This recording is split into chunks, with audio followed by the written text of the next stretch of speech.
Bismillahirrahmanirrahim. Assalamualaikum warahmatullahi wabarakatuh. Panjang umur perjuangan. Teman-teman sekalian, saya mau menjelaskan satu hal yang sekarang sedang cukup ramai dibicarakan di publik, yaitu soal apakah pemilu 2024 itu menggunakan proporsional tertutup atau proporsional terbuka. Ini sebenarnya berangkat dari sebenarnya agak kegenitan juga sih. Seorang ketua KPU yang tiba-tiba berbicara bahwa ada kemungkinan pemilu 2024 itu menggunakan mekanisme proporsional tertutup. Nah, alasannya adalah karena pasal mengenai proporsional terbuka suara terbanyak itu sedang diuji di Mahkamah Konstitusi. Saya mau menjelaskan dulu proporsional tertutup dengan proporsional terbuka. Proporsional tertutup itu di dalam konteks kepemiluan, proporsional tertutup itu kira-kira meniadakan pilihan untuk orang. Jadi dalam sistem proporsional tertutup, Anda memilih partai, Anda nggak memilih orang. Yang dipilih hanya tanda gambar partai. Dan ketika Anda memilih tanda gambar partai, nanti akan dikonversi siapa yang mendapatkan kursi berdasarkan nomor urut yang ditentukan oleh masing-masing partai.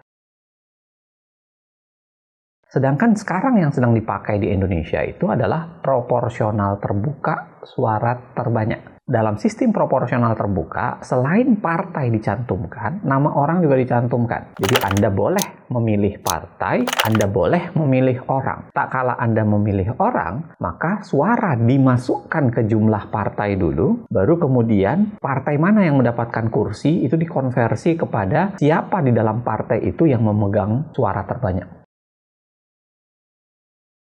Dua-duanya sebenarnya ada kelemahan dan kelebihannya. Kalau kita bicara soal proporsional terbuka suara terbanyak, salah satu kelemahan yang mendasar yang banyak diperdebatkan itu satu, dia agak mencerabut tokoh partai dari kemungkinan memenangkan kursi. Makanya kenapa kemudian begitu proporsional terbuka suara terbanyak, partai-partai biasanya lebih pragmatis. Nyari orang terkenal, nyari vote getter, orang yang bisa mendapatkan itu, artis dan lain-lain sebagainya untuk mendulang suara.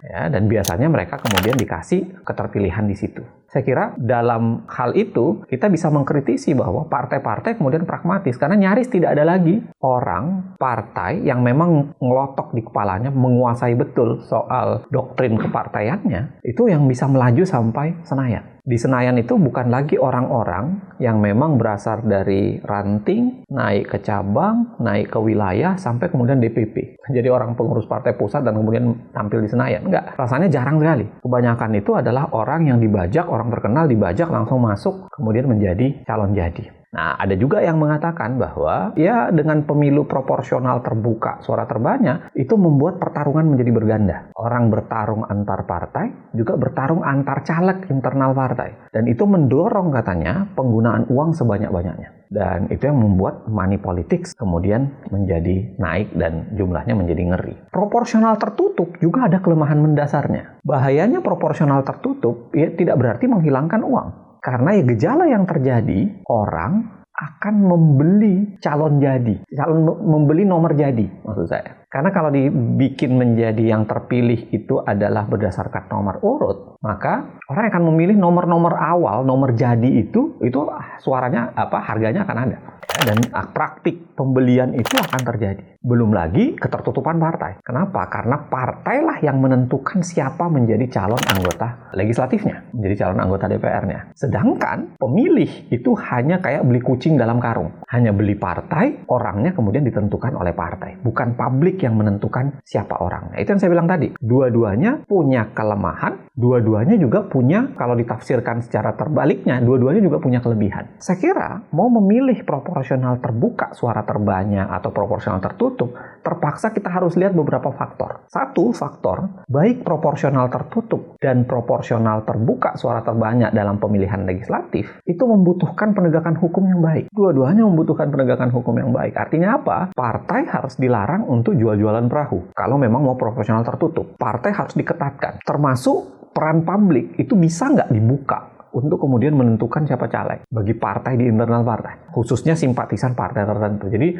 semangat demokratisasinya itu semakin ada bukan ketertutupan partai yang kemudian terjadi. Proporsional terbuka suara terbanyak pun membutuhkan hal yang sama. Jadi kalaupun kita menganut proporsional terbuka suara terbanyak, tetap harus penegakan hukumnya kuat. Apa misalnya money politik? Harus dikontrol betul. Memang pertarungannya berganda, tapi bukan berarti Anda bisa menggunakan uang sebesar-besarnya. Bukan berarti Anda bisa jor-joran. Pembatasan dana kampanye, ada banyak hal yang kemudian harus dibatasi, ya, termasuk soalan-soalan berkait soal itu. Sebenarnya dalam proporsional terbuka suara terbanyak pun kalau kita lihat riset teman-teman, misalnya Perludem yang disampaikan oleh Mbak Titi misalnya. Namun catatan kami di Perludem ternyata 64% lebih dari caleg itu yang terpilih di DPR RI adalah mereka yang berada pada nomor urut 1.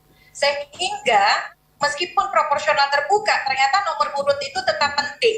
Ya, kebanyakan yang terpilih juga dalam proporsional terbuka suara terbanyak itu adalah nomor urut juga. Kalau tidak salah angkanya mencapai 60%. Nomor urut jadi, nomor urut 1, 2, itu kemudian terpilih menjadi anggota legislatif. Itu faktor yang pertama. Jadi faktor yang pertama, penegakan hukum tetap butuh. Yang kedua, saya kira yang paling menentukan terpaksa adalah kondisi kepartaian kita dan kondisi penegakan hukum kita. Di tengah carut-marutnya penegakan hukum, jarang tuh ada penegakan hukum yang bisa bermakna mengawal proses kepemiluan. Yang kedua, di tengah carut-marutnya penyelenggara. Yang ketiga, di tengah carut-marutnya partai itu sendiri, ketertutupan partai, lalu kemudian gejala oligarki di internal partai, gejala tidak demokratis di dalam partai. Saya kira jauh lebih baik kalau kemudian calon legislatif itu dibuka ke publik. Kita semua bisa melihat, kita semua bisa menilai langsung siapa orangnya, bahkan barangkali bisa memberikan sumbangan. Ya, walaupun yang calon jadi tetap nomor urut, seperti teman-teman Perludem, 60% di antara nomor urut. Tapi saya kira tetap saja penting buat kita untuk tetap tahu siapa calon legislatifnya dan punya kewenangan kecil, dalam tanda kutip, untuk menentukan siapa yang harus terpilih dalam sebuah partai. Paling tidak, unsur demokratis melibatkan publiknya tetap bisa dijaga. Anda mau membela proporsional terbuka, tentu ada alasannya. Proporsional tertutup pun ada alasannya. Tapi saya kira kondisilah yang akan menjawab bahwa kebutuhan kita untuk proporsional terbuka suara terbanyak ternyata masih cukup tinggi. Ya, lagi-lagi karena kondisi kita yang tidak ideal untuk sebuah kondisi proporsional tertutup. Ya, begitulah ironi dalam sistem pemilihan legislatif kita. Assalamualaikum warahmatullahi wabarakatuh. Panjang umur perjuangan.